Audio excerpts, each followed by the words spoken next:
All right, Shalom, Shalom. This is Brother Mashab coming back at you with another lesson. First, before I get into it, I want to give all honor and glory to Yahweh, Bahashim, Yahushai, Bahashim, Kagudash. Second thing I want to do is give double honors to all the elders and apostles of Great Millstone. And salutations to all of you brothers that are pushing the truth with both sincerity and with charity. All right, so what I wanted to get into is a response on this video. The Bible is not a lazy man's book. Okay, and that's very true because all through the scriptures, all right, the Bible, demotes, and denounces people who are lazy. Okay, sluggard, and even in life, you can't be lazy and get anything. The saying, well, this saying is kind of like here or there, but it's a saying called, good things come to those who wait. Yes, having faith in the Lord, patience in the Lord, and waiting. But the other side of that is that you can't just not do nothing. Or you can't just be sitting on the couch waiting. Okay? No, you got to act as well. You got to be waiting, but alongside that, waiting, you got to be, putting in that work, which is studying, and prophesying, man. All right? In that case, yes, waiting will come. Good things will come to those who wait. But we gotta act. All right. If we not acting on our duties, then nothing but bad things are gonna come. And we ain't gonna get nothing. That's just not only in the scriptures but life, and the scriptures are life. So yeah, but let's start it off with Proverbs 13:4. The soul of the sluggard desireth and hath nothing, but the soul of the diligent shall be made fat. All right, and that's simple. All right, because if you a sluggard, okay, you lazy, you don't do things on time. And if you do things on time, it's not with your best effort, or this or that, man. All right, you just moseying about. All right, so but with the soul of the diligent. All right, and that goes into fulfilling your office to the best of your ability. Sometimes even overachieving, man. The Lord sees overachievers.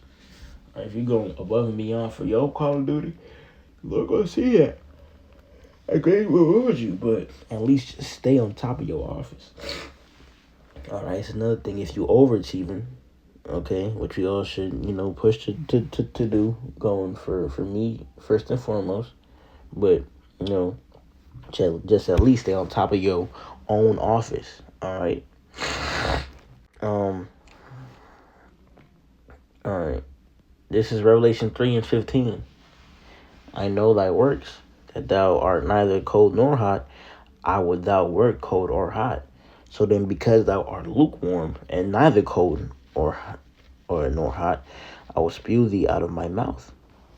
All right, and basically, you being lukewarm. All right. You're not you like you in the middle, man. All right, cause you acting like a 2/3 by not doing nothing, doing 2/3 things. All right, but you say you in the truth. Yeah, you attend camp. All right, you may preach on the camp, but that's all you are. All right, a Saturday Israelite, man. All right, you don't really do nothing much outside of that. You don't try to study. You don't try to attend Bible classes or whatever. You're not just doing what you got to do, and you're not thirsty for it. So the Lord sees that. He's gonna be like, oh, well, he clearly don't want it, and I'm giving his ass mercy, to try and learn it, and if he don't want it, the Lord just gonna do away with your ass. All right, that's simple. He said he will spew thee out of his mouth. All right, because you just being lazy. Okay. All right, this is oh yeah, Luke 9 and verse 62. And Yahweh Shai said unto him, no man having put his hand to the plow and looking back is fit for the kingdom of Yahweh. And that also goes heavy into that revelation I just read, man. All right, because if you are being lukewarm, you're basically still being attached to this world, but you're not giving your all in the truth. All right, and what even is there in this world, man? Okay, you are spiritually looking back at the world if you're being lukewarm. All right, because you just, man, I can't just do this. I can't do this no more. This is a bore. All right, that's that's you. All right, if you being like that. All right, and the Lord gonna spew you out. Okay, and it can come in a matter of ways, whether just brothers seeing that you being lazy and kicking you out, or or the Lord putting the spirit on you yourself to just say, I'm done.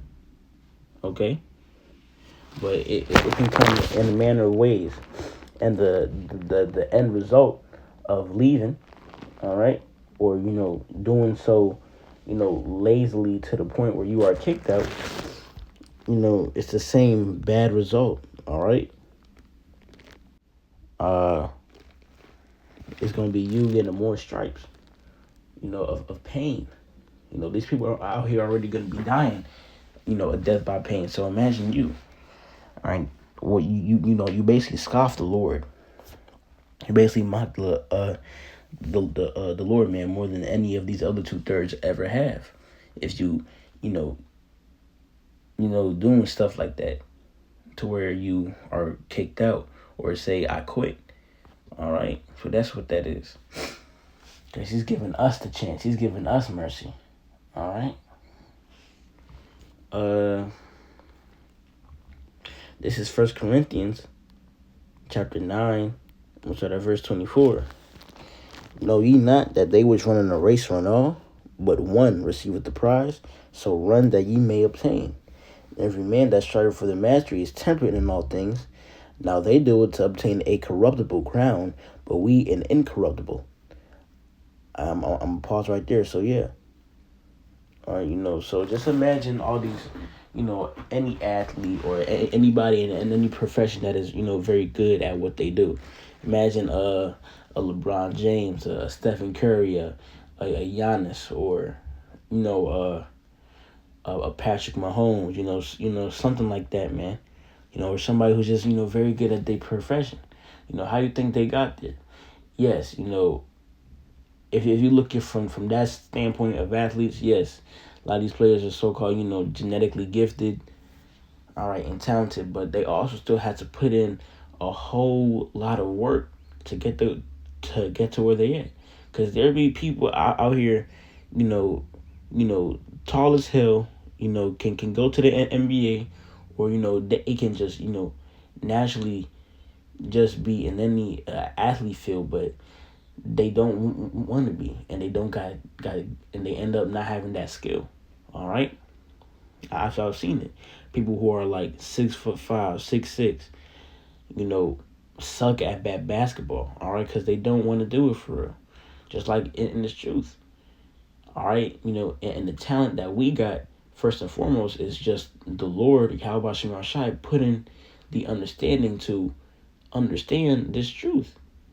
All right, but if we're not putting forward the hard work and the effort and the effort, we're not gonna make it nowhere. All right, we still gonna be like a 2/3, not knowing nothing. Yes, we can understand it, but if you're not reading anything to understand, then you still gonna know nothing. All right, so just to put it like that. This is verse 26. I therefore so run, not as uncertainly, so fight I, not as one that beateth the air, but I keep under my body and bring it into subjection, lest that by any means, when I have preached to others, I myself should be a castaway. So yeah, man. All right, so them niggas out there doing it, for the bag, all right, for fame or whatever. But we doing it for salvation, man. So we gotta get that discipline. You can't get disciplined by being lazy. That's the opposite of being disciplined. Lazy, man. All right, which leads me into my last precept. Wisdom of Psalms, and I'm starting at verse 17. For the very true beginning of her is the desire of discipline, and the care of discipline is love. Slack it. So, yeah, man. Let me just keep going. And love is the keeping of her laws, and giving heed unto her laws is the assurance of incorruption. And incorruption maketh us near unto Yahweh. Therefore, the desire of wisdom bringeth to a kingdom. So, yeah, man, the desire of wisdom. So you can't be, if you have that desire of wisdom, you can't be lazy and not get it. All right, those that have a desire to do, look, it's always been true that if you want to do something, you can do it. All right, so if you want to really understand the scriptures, really get in the nit and gritty, all right, then you can do it. The Lord gave you the understanding, so do it, man. All right, and remember that incorruption theme from the last precept I read, and this one. All right, that incorruptible crown is salvation, man, in them spiritual bodies. We can't be getting that if we lazy. All right, just like how in a video game you can't level up, get them experience points or them perks or whatever if you're not doing nothing. Not if you keep on dying. All right. But yeah, man, that's what I really had. So yeah, man. But like that, I want to give all honor and glory to Yahweh Bahashim, Yahweh Shai Bahashim Kakudash. Second thing I want to do is give double honors to all the elders and apostles of Great Millstone, and a salutation to all of you brothers that are pushing this truth with both sincerity and with charity. Shalom, wa kwam yasharallah, wa ababa ball. Shalom, Akim. Stay faithful.